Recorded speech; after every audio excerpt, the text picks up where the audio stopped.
Blitz, a proud member of the Dice Tower Network and a podcast about all things board games that you can listen to in less time than it takes to troubleshoot audio issues during a live stream. Board Game Blitz is sponsored by Grey Fox Games. This week, we're talking about spectator-friendly board games. First, we discuss a couple games we've played recently, like Night Market and the Adventure Zone Bureau of Balance. Then, we talk about board games that can be just as much fun to watch as they are to play. And now, here are your hosts, Ambie and Crystal. We don't have any big announcements for this episode, but we did want to remind you that the thing we started doing during the pandemic, we're still doing, and that's streaming on our Twitch channel. Yeah. So we're actually doing it regularly now. I had a Thursday night board game stream pretty regular, but now Crystal also has a Tuesday night board game stream. Yeah. Specifically escape room board games.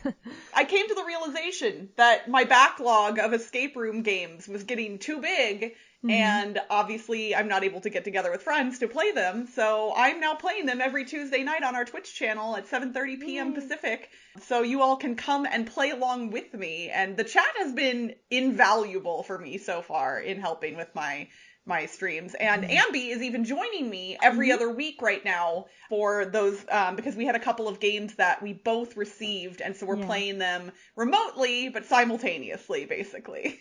Yep. And Crystal's joining me every other week on the other weeks for the Thursday night streams. Which, I mean, I don't know how many people are going to listen to this episode the second it drops, but tonight's stream, which people could still go back and watch even if they missed the live event, I'm really excited about. Yeah, we're going to be playing Dungeon Pets. Finally! You all heard us talking about this for years, that Ambie was going to teach me Dungeon Pets. Well, guess what, y'all? It's actually happening the day this episode comes out. So either, if you're listening today, come by our Twitch channel tonight to watch, or if you're listening to this after the fact, head to our Twitch channel and look up the past episodes, and it should be up there for 2 weeks. And then Ambie will put it up on our YouTube channel after the fact as well.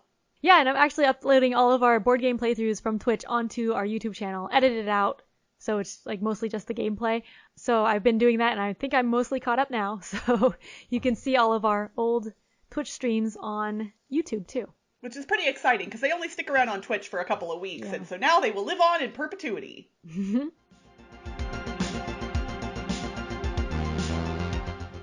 Recently, I got a preview copy of Night Market, which is an upcoming Kickstarter game, 2021. Designed by Adam Zwain and published by Talon Strike Studios. So I think it's coming to Kickstarter on March 9th, which is after this episode releases. So the copy I got, I think, was pre-production or something. There were some, like, misprints in the rulebook and stuff, so hopefully that will be fixed in the actual copy. So Night Market is a 2 to 4 player board game that's a Euro game that's 60 to 90 minutes, where you are running a Taiwanese night market. You're putting the stalls together, getting food, and then selling the food to customers. There are 4 rounds in the game, each with a day phase and a night phase. In the day phase, you do worker placement to get goods and do special actions. So there's like a grid of places, and you place your workers on each place to get the goods, or on lantern places to get special actions. And in the night phase, you have your own player board and your own customers that you've gotten during the day, and you place your goods on your little stalls to sell the customers. The rulebook has an interesting way to introduce the game, and there's a tutorial that gives you starting stuff, and you can play the night phase first before the game. So as a build-up, which kind of teaches you what you're trying to do with the customers. So I thought that was pretty cool. Yeah, that is neat. Yeah, so we played that. I played it 2-player with Toby, and we played the tutorial leading into a full game. So the way the worker placement works, it has a grid. You have 5 workers you place on the grid spaces, but if you place if you place in a later turn that you have a meeple 2 spaces away from where you're placing, so one of your old meeples was already there, and then you place 2 spaces away, so there's your meeple, and then a space, and then your new placed meeple, then you get a bonus. So you get the good where you place the meeple, but then also the good between the 2 meeples. So if you have multiple meeples on the board, it chains up, and you can get a bunch of goods by placing one meeple, because if it's if it lines up with multiple meeples, that's cool. Also, if you place a meeple so there's 3 in a row, you get all 3 goods. So you can like do the 2 and then do 1 in the middle and then get 3 in a row and get all of those goods again. So there's a lot of combos. Like that always feels so satisfying. Yeah. So I like that part. And then there's also some spaces where you have to pay money. They're called lantern spaces. They give you actions like buying chef meeples, which are extra meeples, or building stalls onto your player board and attracting customers, which are these cards. Those all cost money to do. So that's the day phase. And then there's like some blocking on the worker placement. And at night phase, it's all just your personal board. So that's simultaneous. You need to place the goods that you've gotten into the stalls on your board. And your board is laid out in a grid as well. And stalls are little boxes that you put in the grid that have circles in them, and that's where you can put the goods. And then the customers have pictures on them of the player board configuration that's like the grid, and then circles of the goods that they want in the locations. So they can buy a good from each stall, but it has to be from that location. This was really hard to keep track of everything because each stall holds multiple goods, and when you're glancing at it, it seems like the customers can buy multiple from the stalls just because like the circles from the customer card look like the circles on the stall, but it just means like that the customer can buy 1 from there. So it's really hard to keep track of it during that phase. So both Toby and I did not really enjoy keeping track of all of that. It was a lot of upkeep for this game because there's all these goods that you're putting on your player board and then selling them to the customers, and you have to keep track of like which locations you sold and put it on the customer card, and that was a lot of stuff. So the bookkeeping part of it was less enjoyable. Yeah, so overall I liked the worker placement part and the build up, like the comboing and stuff, but because of like keeping track of everything, that was hard.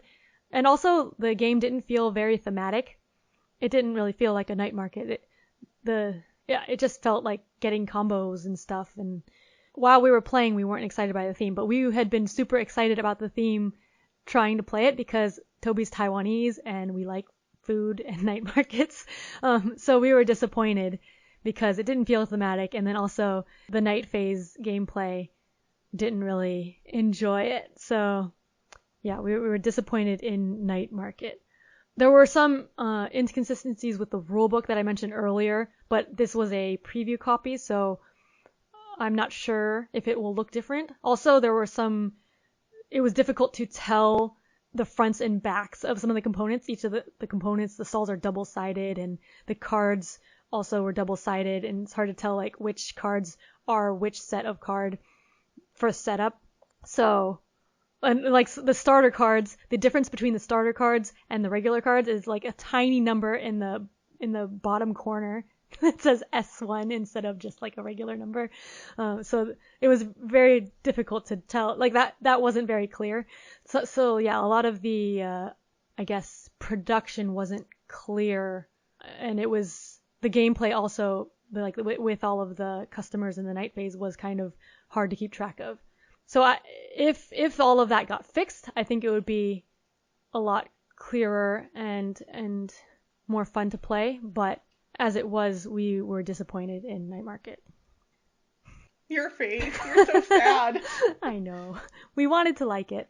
Yeah. Well, Ambie, over our next couple of episodes, you and I are going to be doing something that we don't get to do that often here on the podcast, and that is reviewing a game together. Oh my gosh. It only took a global pandemic to make it happen, but we very kindly received 2 copies of the Adventure Zone board game, the Adventure Zone Bureau of Balance, which is based on the very popular Adventure Zone podcast that was started by the folks over from My Brother, and Me, which I'm sure many of you have heard of if you aren't already a fan. The Adventure Zone board game is kind of one of those hybrid board game RPGs. So it's got a lot of storytelling in it. And Ambie, you and I played this together on our Twitch channel. Yeah, that was a lot of fun. So this is one you can look back at the Twitch VOD or on YouTube, which might be posted by the time this podcast releases. We'll see. But yeah, so to see our play, but we played 2-player, which is slightly different than more players because there's like storytelling part, but then you're also attempting challenges and trying to get certain strength number level to defeat the challenges, and you can help each other, but you can only help one person per round. So with 2 players, you're just both helping each other all the time. Whereas with like multiple players, you'll be helping different people each time. Yeah, and they do modify the rules a little bit for a 2-player game to make it easier, especially if you don't have all of the particular abilities in your party, which obviously with a 2-player game you're not going to. Yeah. So they do mitigate some of that pretty well. But what's really neat about this game is the variability in its setup, because there are 12 different decks that come with the game that will help build the story and the adventure that you're going on. There are 4 villain decks, 4 relic decks, and 4 location decks, and you choose one of each of those things, one deck from each category, and that will make up the story that you're going to tell. And they have some information on them, but you use what little they give you and you build on it and say, why are these things all shoved together? So in our game, we were playing with the Dark Lord as the villain, the Ring as the relic, and the train as the location.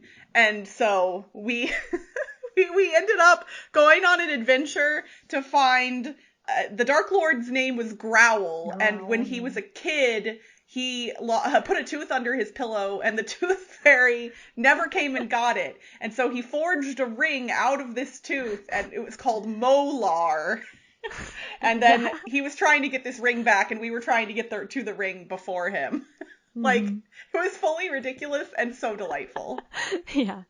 We ended up losing. Well, we actually defeated the Dark Lord, but we couldn't find the ring, and the train... No, we didn't defeat the Dark Lord, I think. No, yeah. We came so close, we were there. though. We close, yeah. But we couldn't find the ring, and then the train reached the end, which was actually a button that ended the internet. Which, that's not in every game. That's what was in our game. Yeah, that was...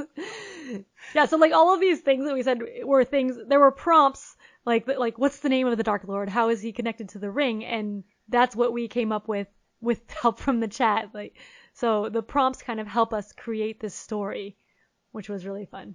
I think it does a really good job of that thing that, like, I think a lot of people are scared of in any RPG-esque game is that fear that you aren't going to know what to say or what to do. Like, when somebody says, okay, you go, you know, your brain freezes and you don't know what to say. This game does a really good job of giving you prompts and questions that help drive the story. So if you're a really creative person, those are just a jumping off point. And if you're somebody who tends to be a little bit hard, like you can't really dig stuff out of your brain that easily, they give you a starting place to just like work from, and you can keep it simple if you want. There's no rules about how elaborate the story you create has to be. You just get to go on an adventure, and it's so delightful. Yeah, and I think it's really great if you want to do like a role-playing type game, because a lot of the RPG board game combos that I've played haven't felt as much like RPGs, like role-playing games. But this one gave me more of a feeling like Dungeons and Dragons or other RPGs where you're doing the storytelling. Because RPGs are, for the ones that I've played, are more emphasized on the storytelling and just making a story together, kind of. And so this had a lot of that feeling, just without a dungeon master, and it's also just a one-time play that was pretty quick. So if you don't have time for a full RPG, this is great. Absolutely. And they even have specific setups of the 12 decks that like they have recommend based on a number, like do you want it easier or harder or shorter or longer? Like they have suggested setups that will help facilitate those things as well. So yeah, I'm really digging it. I kind of want to play it on stream again just because I really do enjoy telling stories. I mean, I'm a writer for a living, so that makes sense, but like it's fun to just create a story, and it, you know, ours ended up being silly. It doesn't always have to be silly. Of course, my character was also wearing a bunny hat, so I was an undead wizard wearing a bunny hat. So, but needless to say, I think this one, if you have any interest in RPG style board games and you want to just like go on an adventure, and that's what you want to do, and like the mechanisms that facilitate that adventure aren't necessarily the thing that you're most concerned about, because they're not bad in this game, but the mechanisms are incredibly simple. Where this game shines is in the story it facilitates in the storytelling. So if that is something that you're looking for in a board game, I would highly recommend this. And I would even say, obviously, we haven't seen all of the decks, but I would say this would be a really great family game as well. Yeah, I think so. Yeah, so if you've got, like, not really young kids, but, you know, like, a little bit older kids or, like, some preteens, yeah, this one would be a great way to get their little creative brains going and to tell a really fun story as a family. Yep. And that was the Adventure Zone Bureau of Balance game.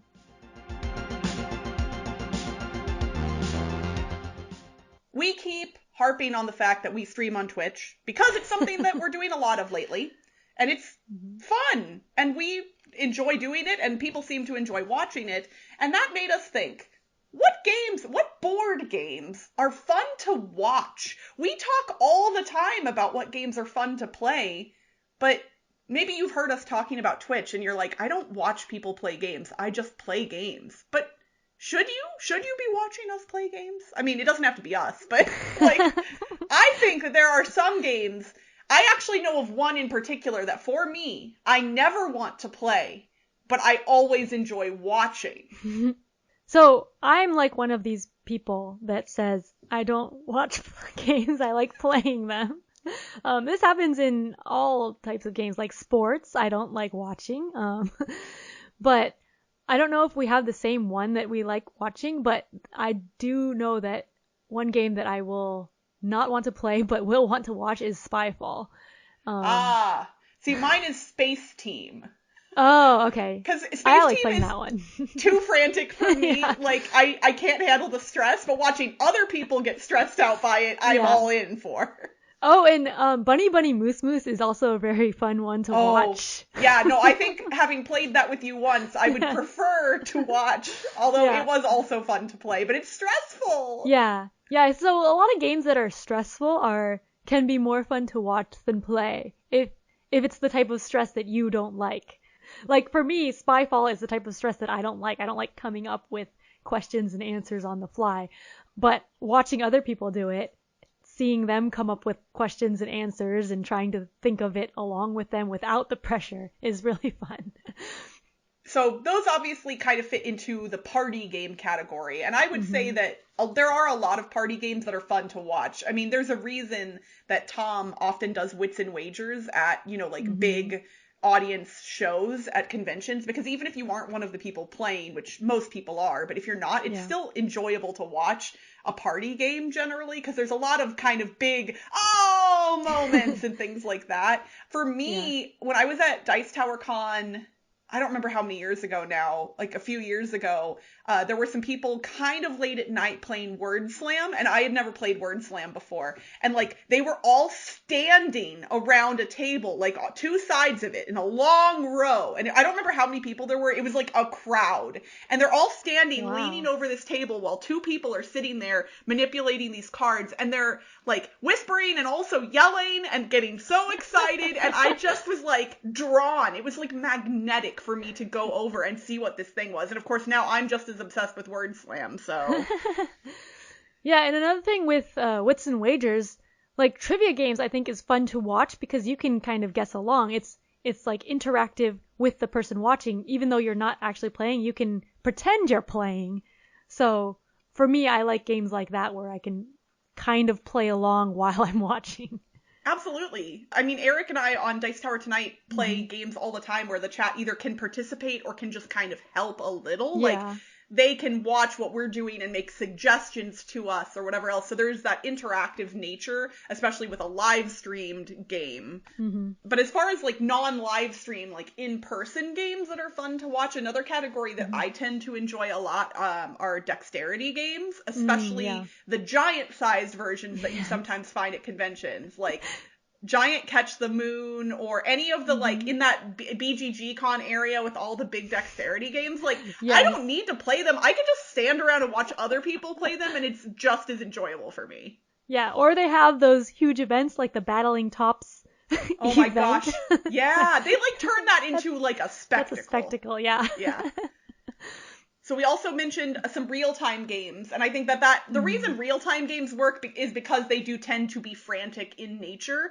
And what's interesting is even the, like, kind of more strategic real-time games are still, at least for me, enjoyable to watch. So something like Kitchen Rush, which is more traditional board game than I think some other real-time games, like there's a lot to it. I can still go over and like lean down and like watch them just staring at that timer waiting for it to run out so they can move it. Like that's fun for me, like to watch that little bit of tension without having to feel it myself. Yeah, I guess with real-time games too, there's always something happening. Because with other games that are turn-based or more strategy thinky games, like someone's just sitting and thinking on their turn, so there's nothing moving as much, whereas in real-time games, things are moving all the time. Watch. Yeah, so there's more to watch.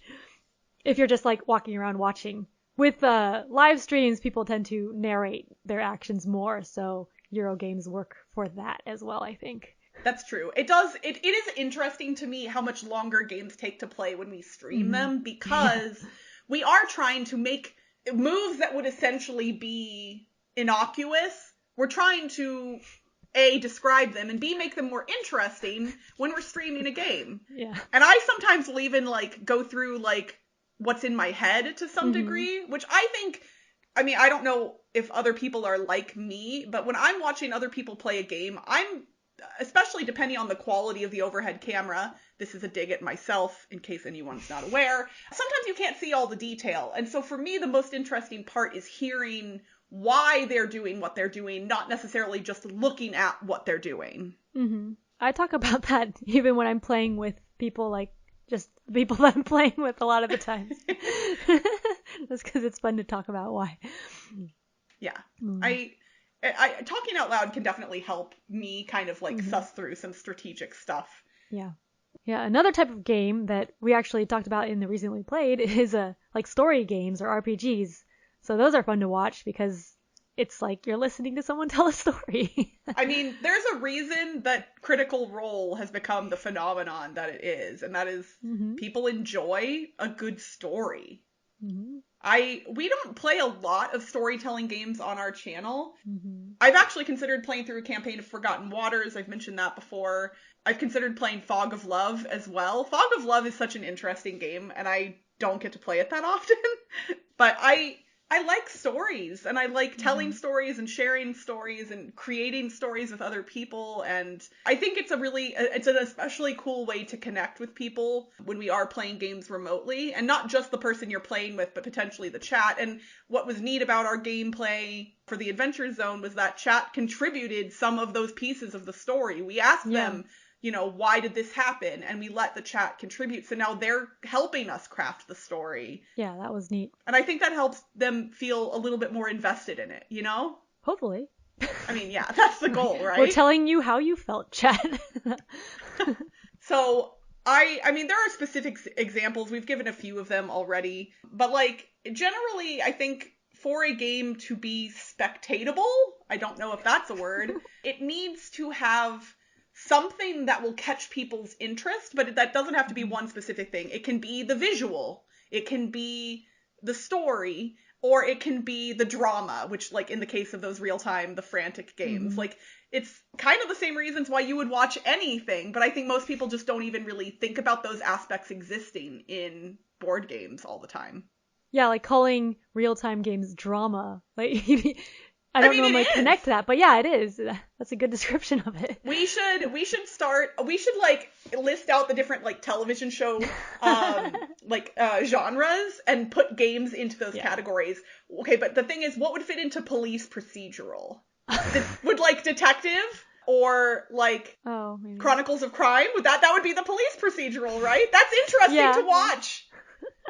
That's actually, board games have the same genres as television shows. You've heard it here first, folks.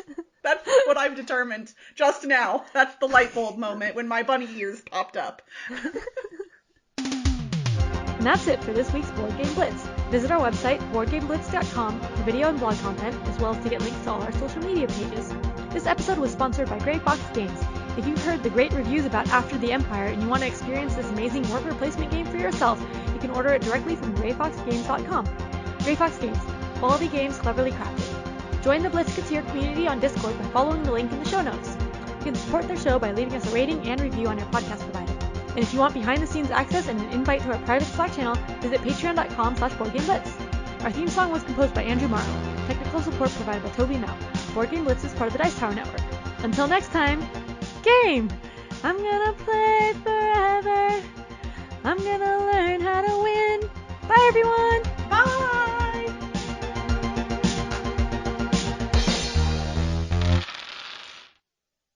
Until next time. It says game. Wait, oh, so I have to say game. Game. Yeah, I know. Wait, how does that go? Game! I'm gonna play forever! Okay. Oh, cause that's like the background. Okay.